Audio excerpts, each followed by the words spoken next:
ఈరోజు పిల్లి సూర్యప్రకాష్ గారు నామినేషన్ వేయడం జరిగింది. ఇప్పుడే రామచంద్రపురం అసెంబ్లీ నియోజకవర్గానికి పిల్లి సూర్యప్రకాష్ నామినేషన్ వేశారు. ఇప్పుడే నామినేషన్లో పాల్గొని వస్తున్నాం. తప్పనిసరిగా రామచంద్రపురం నియోజకవర్గ ప్రజలు విజ్ఞులు విజ్ఞతతో ఆలోచించి జగన్మోహన్ రెడ్డి గారి సంక్షేమ కార్యక్రమాలు కానీ, జగన్మోహన్ రెడ్డి గారు చేసేటువంటి అభివృద్ధి కార్యక్రమాలు కానీ, పేదవాడి పట్ల జగన్మోహన్ రెడ్డి గారు చేస్తున్నటువంటి కార్యక్రమాలు ఖచ్చితంగా సూర్యప్రకాష్ గారిని గెలిపిస్తాయని చెప్పడంలో ఏమాత్రం కూడా సందేహం లేదు.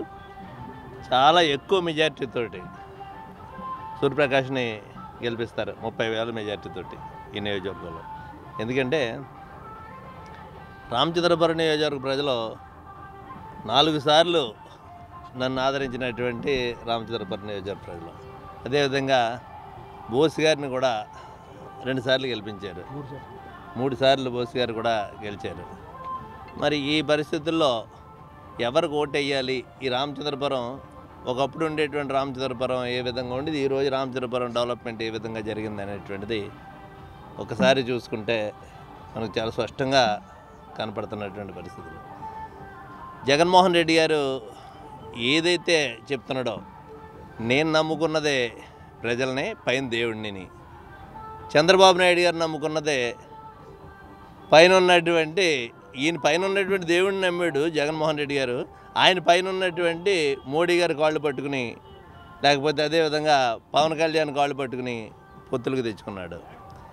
ఈయన ధైర్యంగా ఒక్కసారి ముఖ్యమంత్రి అయినటువంటి జగన్మోహన్ రెడ్డి, నా వల్ల ప్రజలకు మేలు జరిగిందంటే మాత్రమే నాకు ఓటేయండి అని చెప్తున్నటువంటి వ్యక్తి జగన్మోహన్ రెడ్డి. మరి 3 సార్లు 14 సంవత్సరాలు ముఖ్యమంత్రి చేసినటువంటి చంద్రబాబు నాయుడు గారు, నా వల్ల మీకు మేలు జరిగిందంటే ఓటేయండి అనేటువంటి చెప్పే పరిస్థితి లేదు. నా ఎస్టీలు, నా మైనారిటీలు,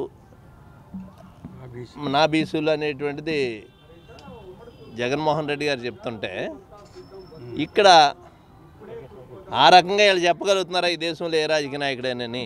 తప్పకుండా జగన్మోహన్ రెడ్డి ముఖ్యమంత్రి అవ్వటం ఖాయం. దాంట్లో భాగంగానే రామచంద్రపురం కానీ, మెండపేట కానీ, ఈ జిల్లాలో అనేక స్థానాల్లో వైఎస్ఆర్ పార్టీ జెండా ఎగరేస్తారని చెప్పడంలో ఏమాత్రం కూడా సందేహం లేదు. తప్పకుండా రామచంద్రపురం నియోజకవర్గ ప్రజలందరూ కూడా సూర్యప్రకాష్ని ఫ్యాన్ గుర్తు మీద ఓట్లేసి గెలిపించాలని చెప్పేసి కోరుతున్నా.